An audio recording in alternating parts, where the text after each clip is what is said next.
பண்ருட்டி தொகுதியில 3 முறை வெற்றி கண்டு 4வது முறையா களம் காண்கிறார் முன்னாள் அமைச்சர் திரு கடம்பூர் ராஜு. இப்ப அவரோட தான் நம்ம நேர்காணலாக இணைந்திருக்கோம். அவர்கிட்ட பேசலாம். வணக்கம் சார்.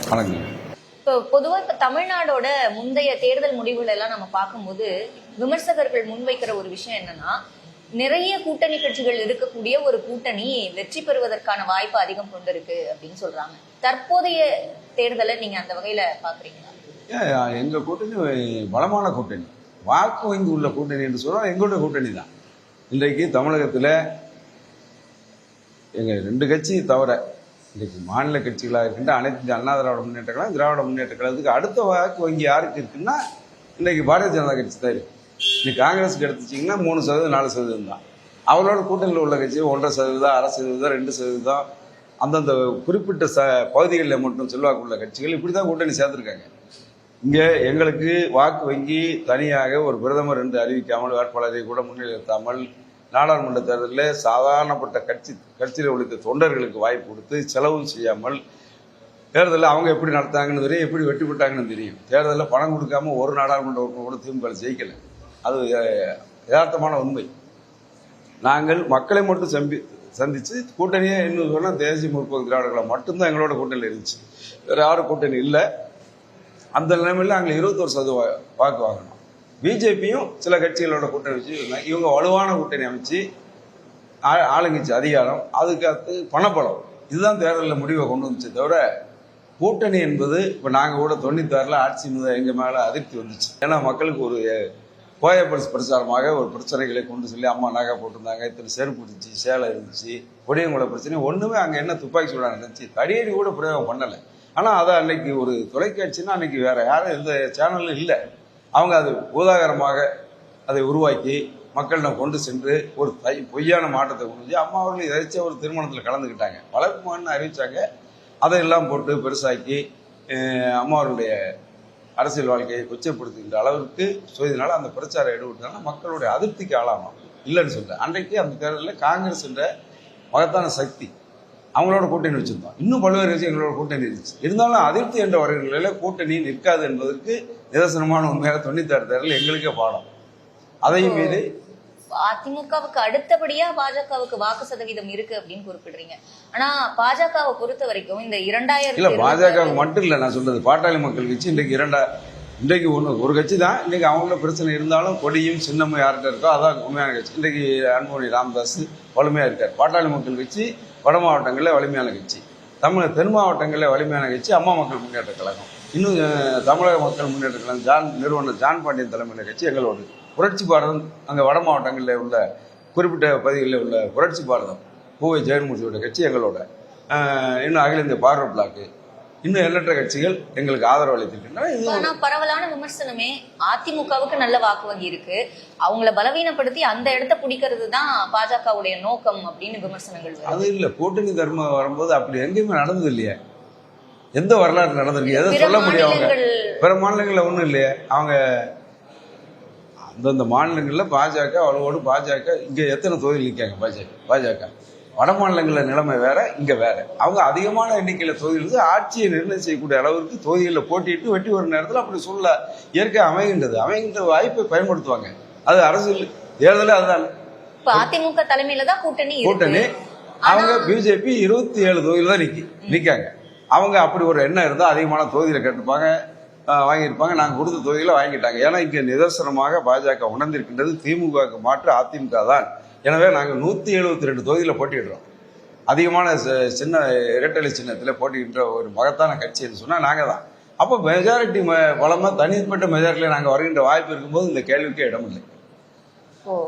டிஎம்டிகே தேமுதிகவை பொறுத்த வரைக்கும் அவங்களுக்கு எம்பி சீட் கொடுக்காம ஏமாத்திட்டாங்களா அதிமுக? அது இல்லை.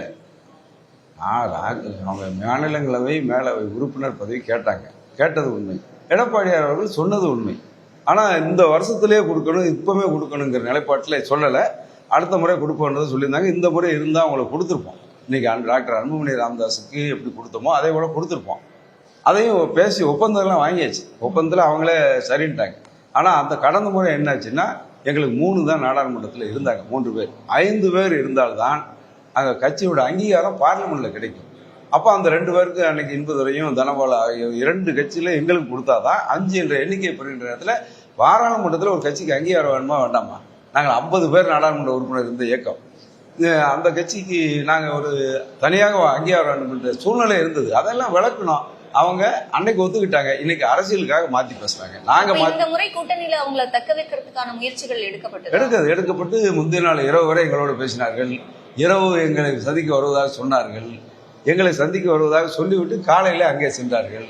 அதோடைய மர்மமும் ரகசியமும் அந்த தேமுதிகவுடைய இன்றைக்கு நடத்தி கொண்டிருக்கின்ற பொதுச்செயலாளர் பிரேமலதா அவர்கள் தான் மக்களுக்கு விளக்க வேண்டும். 2 தலைவர்கள் மறைந்த தலைவர்கள் பத்தி விமர்சிச்சு இப்ப பேசிக்கிறாங்க. இது ஒரு ஆரோக்கியமானதா இருக்கா?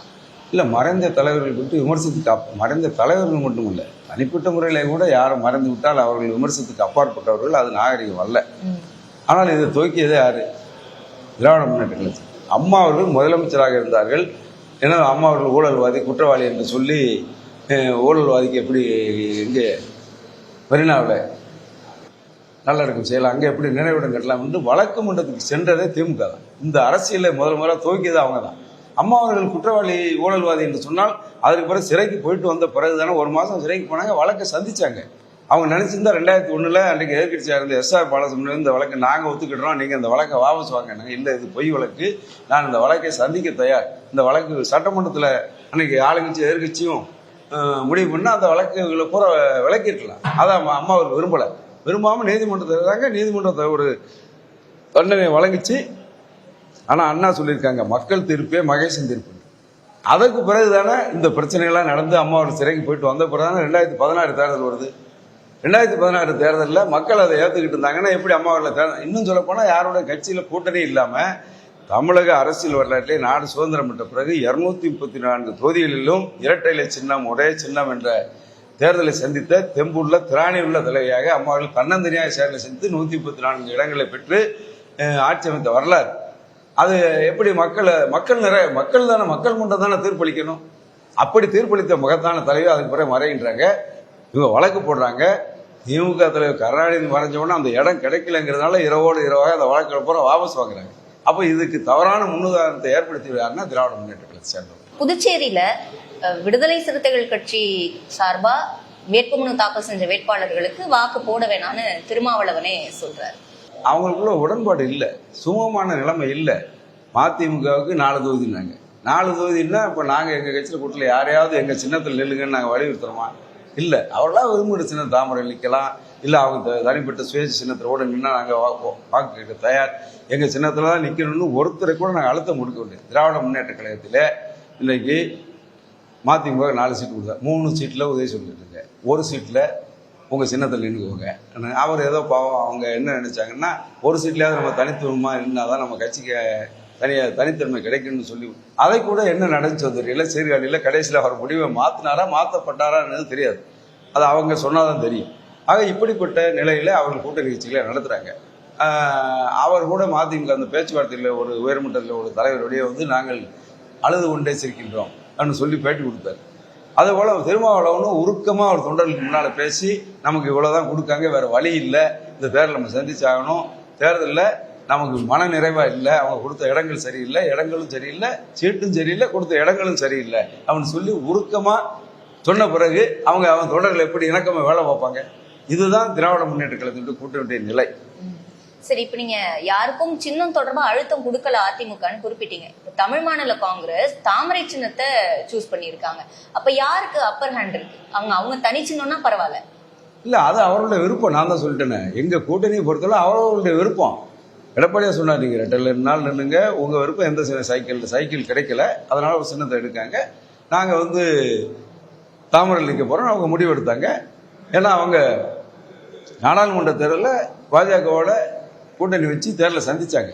அந்த உறவின் அடிப்படையில் அந்த சின்னத்தை தேர்ந்தெடுத்திருப்பாங்க. ஆனா வெற்றி அப்படின்ற அடிப்படையில பார்க்கும்போது இரட்டை இலை பெரிய சின்னமா தாமரை பெரிய சின்னமா? கூட்டணின்னு வந்த பிறகு எல்லாமே அந்த கூட்டணியின் தாக்கம் தான் வெற்றி தோல்வியை நிர்ணயிக்கும். ஆனா அவங்க இன்னைக்கு தேசிய கட்சியோடு நான் கூட்டணியில் இருக்கோம், நாடாளுமன்றத்தில் இருந்த அடிப்படையில தாமரை அவங்க தேர்ந்தெடுக்காங்க. நாங்கள் எங்கள் கூட்டணியின் சார்பாக எங்கள் கட்சிக்கு இரட்டலை சின்னத்தில் எப்படி வாக்கு கேட்டு வெற்றி பெற வைப்போமோ அதே மாதிரி எங்கள் கூட்டணி கட்சி சின்ன அது தாமரையாக இருந்தாலும் சரி, குக்கராக இருந்தாலும் சரி, மாம்பழமாக இருந்தாலும் சரி, அனைத்து வேட்பாளர்களும் சமநிலையில் சென்று எங்களுடைய வெற்றி எப்படியோ அவருடைய வெற்றி இருக்க வேண்டிய நிலையில் தான் எங்கள் எடப்பாடியார் இந்த கூட்டணியை வழிபோட்டு நடத்தி கொண்டிருக்கிறார். அதான் நிதர்சனமான உண்மை.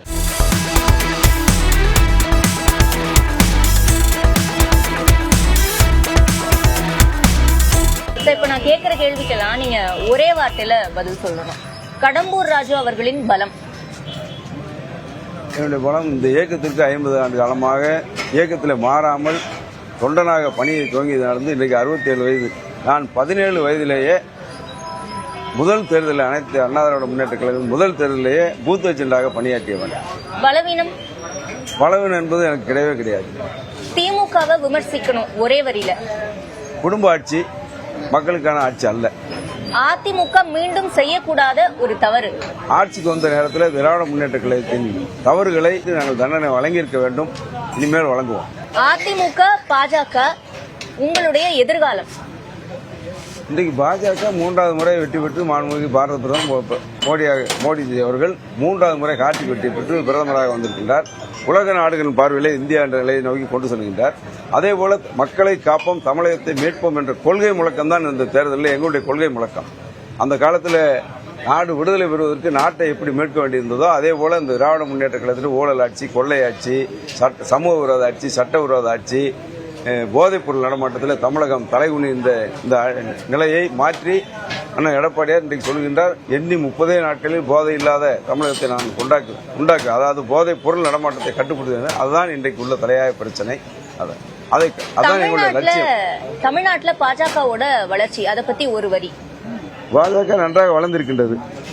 அதிமுக தமிழகத்தில் என்றைக்குமே நம்பர் 1 இயக்கம்.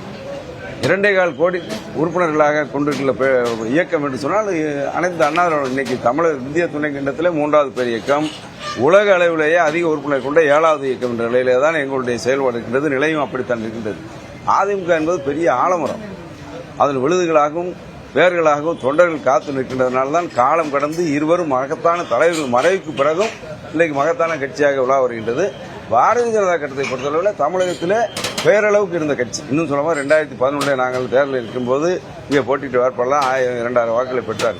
ஆனால் இன்றைக்கு உள்ள நிலைமை, கடந்த நாடாளுமன்ற தேர்தலில் எங்களோடு சந்தர்ப்ப விதமாக எங்களோடு கூட்டணி அமையவில்லை. ஆனால் தனியாக ஒரு கூட்டணி அமைத்து சிறிய சிறிய கட்சிகளை மட்டும் கூட்டணி சேர்த்துக் கொண்டு 18% மேலாக வாக்கு வாங்கி நிரூபித்திருக்கிறார்கள். இதுதான் வளர்ச்சி என்று சொல்லிட்டு.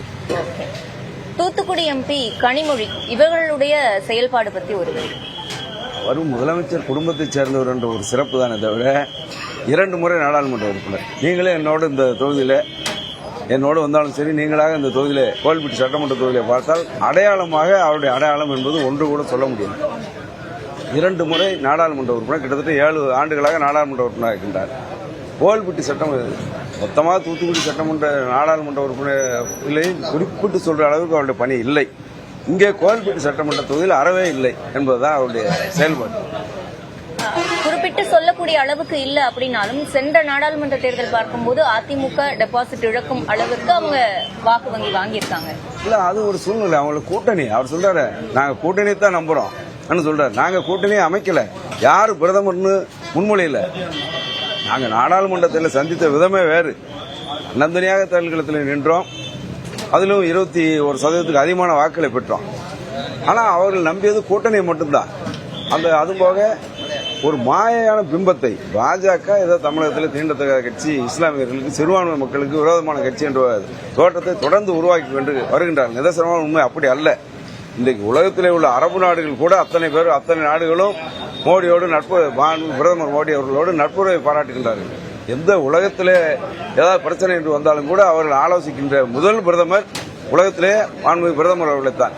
இந்த அளவில் அவருடைய செயல்பாடு இருக்கின்றது. இன்னும் சொல்ல வட மாநிலங்களை பார்த்தால் இஸ்லாமியர்கள், கிறிஸ்தவர்கள் போன்றவர்கள் வாக்களிக்கின்றார்கள். இங்கே ஒரு தவறான அரசியல் காரணங்களுக்காக வேறு ஒன்றுமில்லை. தமிழ் திமுகவுக்கு ஒரு சோதனை பிரச்சனை என்பதால் தமிழை கையில் எடுப்பார்கள். இந்த பிரிவினைவாதத்தை அவர்கள் கையாளுகின்றார்கள். இது மக்களுக்கு இன்றைக்கு வெட்ட வெளிச்சமாகிட்டு இனிமேல் அதை எடுபடாது.